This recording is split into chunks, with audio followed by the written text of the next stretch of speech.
Welcome to this lecture. In this lecture, we are going to see what is a vector, how to create a vector in Java, and methods of vector object. And the second thing is what is the difference between array and vector with the corresponding example programs. Vector. What is a vector?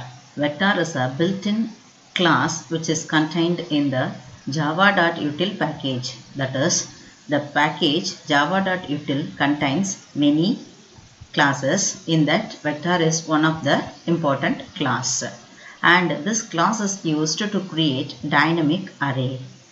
So this vector holds objects of any type and any number. That is, the object need not have to be homogeneous. The vectors are created as follows. Vector int vect is equal to new vector of. This is the statement which creates a vector object int vect without size. And vector list is equal to new vector of 3. This statement also creates a vector with 3 elements. That is, the second statement creates a vector object with the size 3, whereas the first statement creates a vector object without any size. These two statements are possible for creating vectors in Java. Vectors have several advantages when comparing with array. That is, the first advantage is that vectors are used to store objects, whereas arrays are used to store simple types, and the objects vary in size. Whereas in the case of a simple array, all the elements are homogeneous in nature, whereas the vectors are heterogeneous. And once the vector has been created, we can add and delete objects from the vector as and when required. The major constraint in using vector is that it cannot directly store simple types.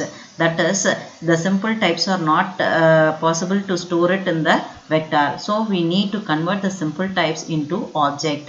For converting the simple types to object, there are wrapper classes available. With the help of that wrapper classes, we can able to convert the simple types to objects. So this is what the difference between vector and arrays. And this slide shows the list of methods available for the vector object. So the first method is add element of item. So this method is used to add the specified item into a vector at the end. Then the second method is element at of method. Element at of 10. So this gives the name of the 10th objects. That is, this function is used to get the name of the specified object.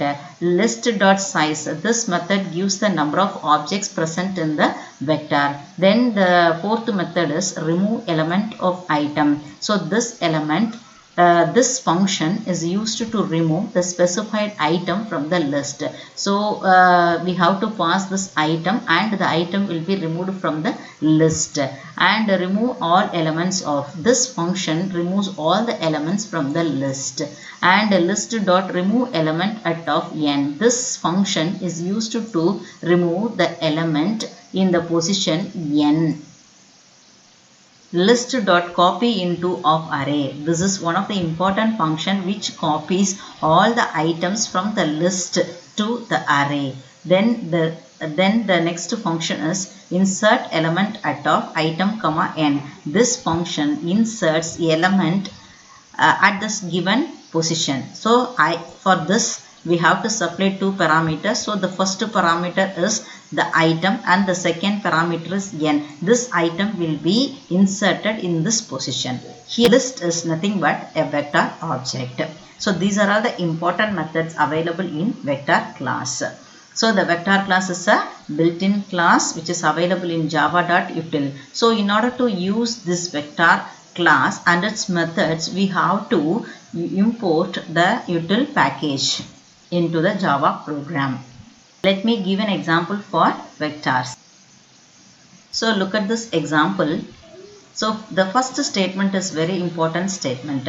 This statement import java.util.star. This is the statement which is used for importing the package. Java.util is the package. This package contains a vector class.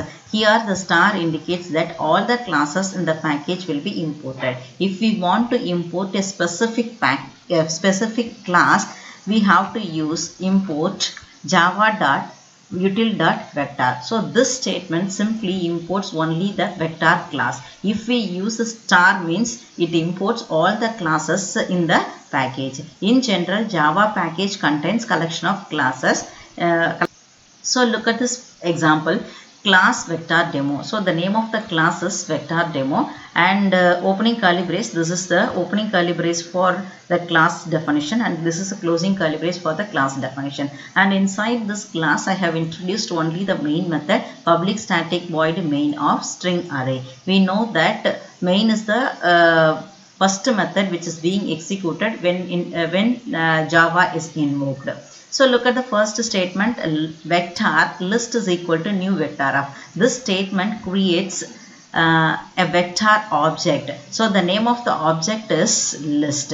Here I have not given any parameter, which means the default constructor is invoked. Next statement is very important statement, argguess. So argguess is nothing but the parameter of main method. So I am going to get the length of argguess. So to get the length of argguess.length, the length is an instance variable associated with an array which gives the length of the array. So the length is retrieved and it will be stored in the variable length. Length is always a numeric value, so it is being preserved in an integer variable length. So now I have used one for loop. So the for loop is repeated for length times. If the length is 3 means the for loop will be repeated 3 times. If the length is 4 means the for loop will be repeated 4 times. So for executing the loop length times, integer I equal to 0. The loop control variable I is initialized with 0, and what is the condition here? I less than length, which means the loop will be repeated for length times, and each time the loop will be the loop control variable will be incremented by 1, that is I plus plus. So inside the for loop I have added one statement. Thus this statement is list.addElement. We know that addElement is a method of vector object, vector class, which is used to add elements into the vector list. So here inside the parameter I have given the element to be added. So here argguess of I. Argguess is actually a string. String is an object. Argguess of I means the argument, 0th argument will be the value which is available in the 0th argument will be inserted into the list. Similarly, the loop will be repeated. If the command line comprises of 4 elements means the length will be 4 and the loop will be repeated 4 times, and all the 4 elements in the command prompt will be stored into the list. The next statement, list.insert element at of. So the insert element at means this will add an element at the given position. Here Java is a string which is being inserted into the location 2. The default index starts from 0. So 0, 1, 2 means this will be added as a third element. And list.size, this function, as we know, it retrieves the size of the list. Size of the list will be retrieved and it will be stored in size variable, and it is of type integer. And now we are going to see about the copy into function. So the copy into function is used to copy the vector content into an array. So for copying the content of vector into array, we need an array. So since the list contains string objects inside, we need to create a string array. So this is the syntax for creating a string array. String list array square bracket equal to new string of size. So the size here is the list size. Now list.copy into of list array, which means all the elements from the list will be copied to list array. So here I'm going to print the content of the list array. So for printing the content of the list array, I am going to use for loop for I equal to 0, I less than size I plus plus, system.out.println list index of I, which means list array of 0, list array of 1, list array of 2. All these elements will be printed with the help of this loop. Before this loop, I have added one more statement, system.out.println list of languages. Here I am going to send the list of languages via command line, and the command line arguments will be placed here, and the length will be determined, and what are all the strings available in the command line will be added into the vector one by one using this loop. After that, I am going to insert one particular element in a particular position. Then the list size is retrieved and the list will be copied into array, and the array content will be printed with the help of this for loop. That's all about this program.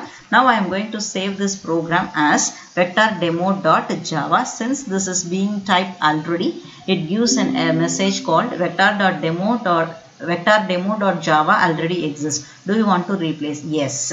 I have replaced this program. Now I am going to compile this code. So before compiling, I have to move on to this working directory d:\java ex. In that I am setting the path c:\program files java jdk 1.8.0 underscore 201/bin. Now I am going to compile this program java c vector demo. So that is the name of the class.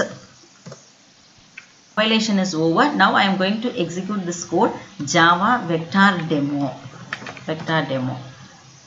So this is giving error message because we have to supply the command line arguments. Here I am going to pass java vector demo. For vector demo I am going to supply the arguments through command prompt. First argument is C, second argument is CPP, third argument is VC++, fourth argument is Python, fifth argument is R, sixth argument is PHP. Likewise, we can pass the argument, and the arguments, all the arguments C, C++, VC++, Python, R, PHP will be stored in this array, right?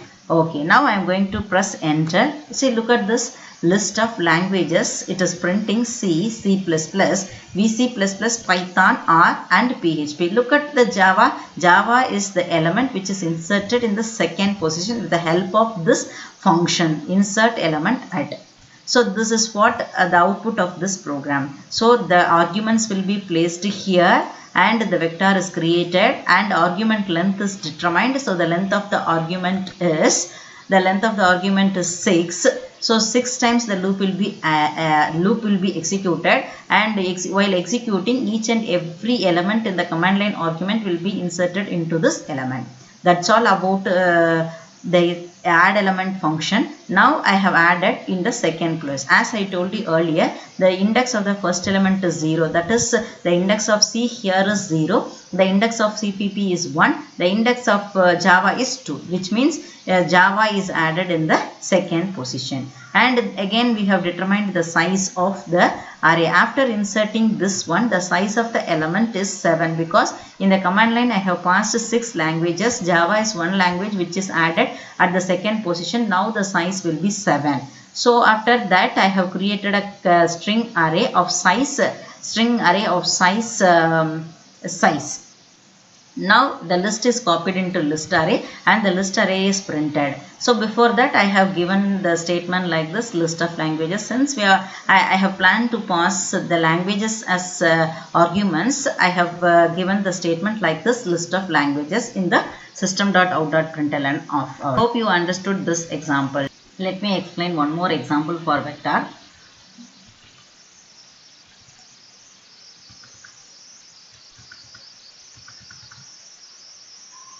So look at this example. So in this example, as we discussed in the previous case, I have imported java.util.vector package into our Java program. So in the program name is vector demo 1. Here it contains one main method. So look at the first method. This method is similar to the previous example. This creates a vector list. Now I am adding 4 elements into the list. So the first statement is list.add element of Salem, which adds Salem into the vector. Similarly, the second statement list dot add element of Villupuram. It adds the string Villupuram into the list. Similarly, the third statement adds Chennai into list. Similarly, the fourth element list dot add element of Erode adds Erode into list. Adding 4 elements, I am going to determine the size of the array. The size of the list. The size of the list can be obtained using list.sizeof function. Now I am going to print it with the help of system.out.println. Inside the parenthesis, I have used size of vector equal to plus list.size. Here the size is 4 because we have added 4 elements. Next statement is list.remove element at of 1. So this statement removes an element at the position 1. That is, the element at the position 1 is Villupuram and it will be removed. After removing that, I am determining the size using list.sizeof. So for this case, the size is 4. For this case, the size is 3 because I have removed one element. Now the statement list.remove all elements of. This statement removes all the elements. After removing all the elements, the size of the vector is 0. I am determining this with the help of list.sizeof, and this will be printed along with the message size of vector using system.out.println. That's all about this program. Now I am going to save this program. I am going to compile this course Java C vector demo1.java. So Java vector demo1. So look at the first output. The size of the vector is 4 because I have added 4 elements initially. Next output is size of vector equal to 3, which means why I am getting 3 because I have removed one element. The last output is size of vector equal to 0 because I have removed all the elements using this statement. Once we remove all the elements, definitely the vector will be empty, so the size will be 0. That's all about this program. I hope you understood this example too. Let me summarize what we have learnt in this lecture. In this lecture, we have seen what is a vector, how to create a vector and what are the various methods available in the vector. And we have seen the difference between array and vector. Array is homogeneous, vector is heterogeneous. Arrays are used for storing simple type, whereas vector is used for storing objects. So for storing simple types into vector, definitely we need to convert the simple types to object. For converting the simple types to object, we have wrapper classes in Java. We will see the wrapper classes in the next few lectures, and we have seen an example program comprising of all the methods which we have dealt in this lecture. Thank you so much for watching this video. We will see the remaining concepts in this next lecture. Thank you.